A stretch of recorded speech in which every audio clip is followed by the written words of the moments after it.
Anda bicara 23%, 23% dari apa ini? Kan kalau persen kaitannya dengan PDB, apa 23% dari APBN atau apa? Kalau 23% dari APBN itu salah.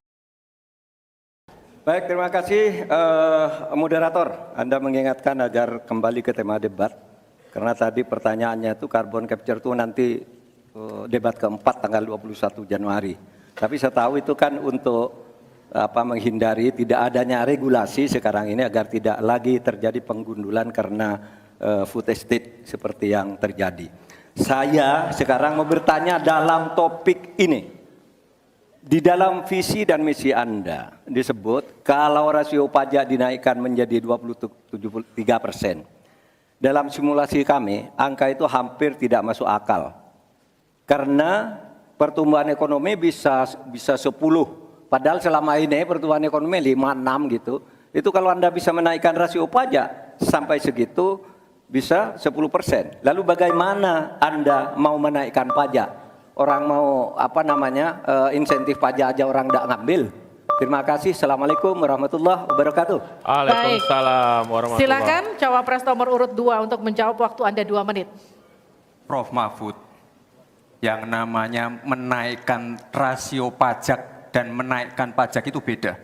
Satu, gimana caranya menaikkan penerimaan pajak atau menaikkan rasio pajak? Saya tadi sudah bilang di segmen sebelumnya, kita akan membentuk badan penerimaan pajak dikomandoi langsung oleh Presiden, sehingga akan mempermudah koordinasi dengan kementerian-kementerian terkait. Itu. Jadi DJP dan Bea Cukai akan dilebur jadi satu, sehingga fokus dalam penerimaan negara saja, tidak akan mengurusi lagi masalah pengeluaran. Lalu sekali lagi digitalisasi penting. Saya melihat di Kementerian Keuangan juga sudah menyiapkan, tapi mungkin aplikasinya masih pada tahap testing and enrichment. Kita melihat sudah ada Cortex system yang akan disiapkan. Ini nanti akan mempermudah proses bisnis, mempermudah proses administrasi, memperbaiki pelayanan pajak. Misalnya sekarang nanti ketika sistemnya itu keluar, ketika kita akan melaporkan SPT tahunan, kita tidak perlu lagi mengisi dan menghitung karena sistemnya sudah pre-populated, sehingga tinggal klik, tinggal konfirmasi, selesai. Mempermudah. Lalu untuk masalah pertumbuhan ekonomi, Pak, tadi saya bicara masalah hilirisasi, bicara masalah investasi. Sekali lagi Pak, tadi saya baru bicara masalah nikel, kita belum bicara masalah tembaga, boksit, timah, tembaga, bioetanol, bioaftur, biodiesel. Kita kalau serius ya Pak ya, kita benar-benar bisa menjadi raja energi dunia Pak. Tapi kita harus serius dan harus fokus dan harus ada keberlanjutan dan penyempurnaan. Matur nuwun, Prof. Mahfud. Harap tenang, kita lanjutkan. Kita beri kesempatan kepada Bapak Mahfud MD untuk menanggapi. Waktunya 1 menit, silakan ya, Bapak. Mas Gibran yang terhormat, apa sih perbedaan antara penerimaan pajak dan tax ratio? Anda bicara 23%, 23% dari apa ini? Kalau Anda bicara bahwa beda antara penerimaan pajak dan rasio atau tax rasio pajak.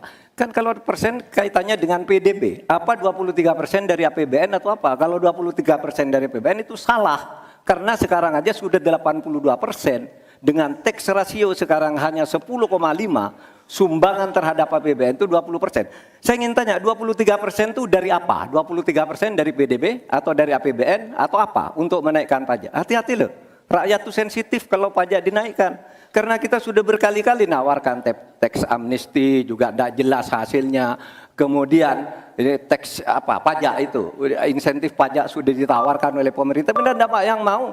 Karena diperas-peras juga jadi alat nego di kantor pajak. Nah oleh sebab itu ini harus jelas. 23% dari apa selesai. Silakan. Harap tenang. Masih lanjut. Tenang, masih lanjut. Silakan. Pak, yang saya klarifikasi tadi adalah tax ratio dan menaikkan pajak, Pak. Itu beda. Kita ini tidak ingin berburu di dalam kebun binatang. Kita ingin memperluas kebun binatangnya. Kita tanami, binatangnya kita gemukkan. Artinya apa? Membuka dunia usaha baru. Sekarang NPWP, yang punya NPWP ini baru 30%. Artinya apa? Kita harus melakukan intensifikasi dan ekstensifikasi. Saya tahu pasti pada negatif thinking. Kita tidak akan memberatkan UMKM yang di bawah omsetnya 500 juta, pajaknya 0. Pengen modal 200 juta, kur, tanpa agunan. Nggak ada yang memberatkan, Mbak. Terima kasih. Baik. Baik. Tribun X menghadirkan lokal menjadi Indonesia.